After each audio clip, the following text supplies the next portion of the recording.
और चलिए अब बात करते हैं यूक्रेन के उस प्लान की जिसके जरिए यूक्रेन बगैर हमला किए ही रूस को युद्ध रोकने के लिए मजबूर करने की कोशिश कर रहा है। रूस यूक्रेन के मरियोपोल जैसे दक्षिणी शहरों पर जोरदार हमले कर रहा है।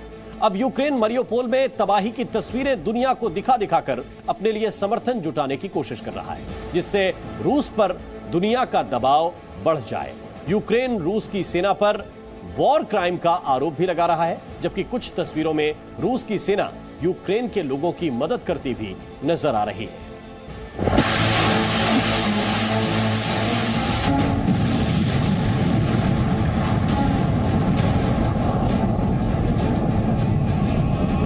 यूक्रेन के दक्षिणी शहर मारियोपोल पर रूस ने सबसे बड़ा हमला किया। आसमान से, समंदर से और जमीनी रास्ते से फाइटर प्लेन, युद्धपोत और टैंक मारियोपोल पर आफत की तरह बरस रहे हैं। यूक्रेन के सैन्य प्रतिष्ठानों पर जोरदार हमला किया जा रहा है, जिसका जवाब यूक्रेन की सेना भी दे रही है। इसी के साथ साथ जिस जगह से रूसी सेना पर अटैक हो रहा है वहां भी पलटवार जारी है और इस हमले की वजह से मारियोपोल खंडहर में तब्दील हो चुका है।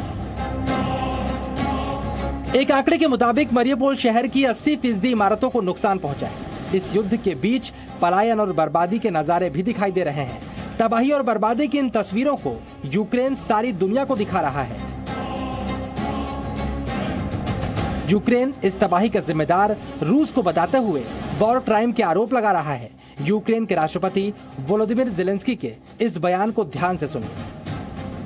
Блокадний Маріуполь увійде в історію відповідальності за воєнні злочини. Зробити таке з мирним містом, що зробили окупанти, це терор, який будуть згадувати і через століття. І чим більше українці говорять про це світові, тим більше ми знаходимо підтримки. यानी इन तबाही की तस्वीरों को दिखाकर ज़ेलेंस्की दुनिया में रूस के खिलाफ एक जनमत तैयार करना चाहते हैं, ताकि दुनिया का रूस पर दबाव बढ़ता जाए और रूस जंग खत्म करने के लिए मजबूर हो जाए।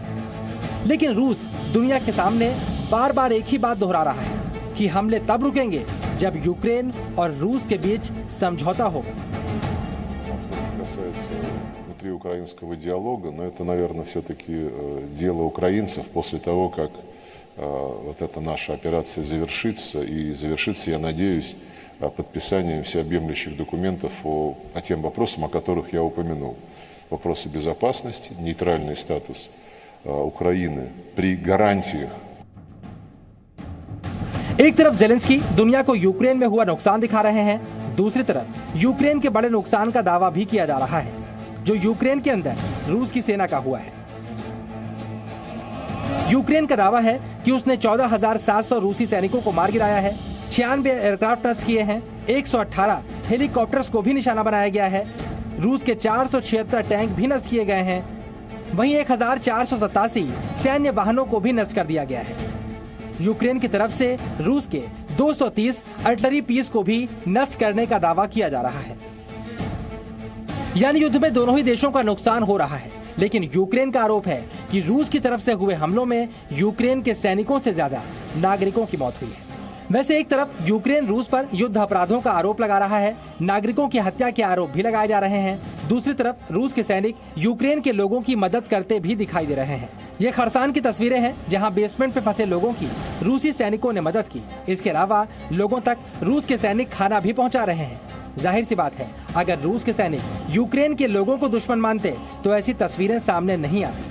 विशेषज्ञ तो ये भी मान रहे हैं कि ताकतवर रूस के सामने अगर यूक्रेन 25 दिनों तक टिका है तो इसकी वजह भी यूक्रेन की जनता है, क्योंकि आम लोगों को कम नुकसान हो, इसीलिए रूस के हमलों की तीव्रता अभी कम है।